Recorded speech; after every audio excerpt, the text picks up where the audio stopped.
I do think that there are always things to learn from former generations. I think the sort of resentment that you talk about from Gen Z is really just a frustration towards why are things so bad for us now?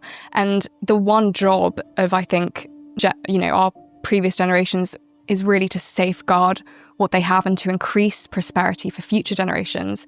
So insofar as that has not been achieved, there is a sense of, well, you were all able to afford houses by the time you were 23, or at least were able to progress in your careers at a much faster pace than we are. Wages allowed you to live quite well and to even provide for a family. We, unfortunately, can't say any of those things, or most of us at least, unless you're extremely privileged. So there is a sense of resentment, but I personally don't want to be the type who looks back and who blames the previous generations. Yes. I believe in building a bit better future, and I think that the only way to sort of tackle those issues are if you have a positive and empowered mindset.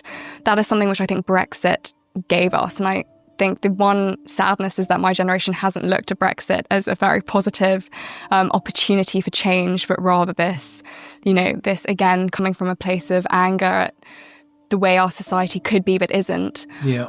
I think if Charlie and I have one goal and one political goal, it is to drive positive change and to look forward towards the future. So I'm very much for seeing that, okay, we haven't been left the greatest, legacy from people, especially in politics, who've come before us.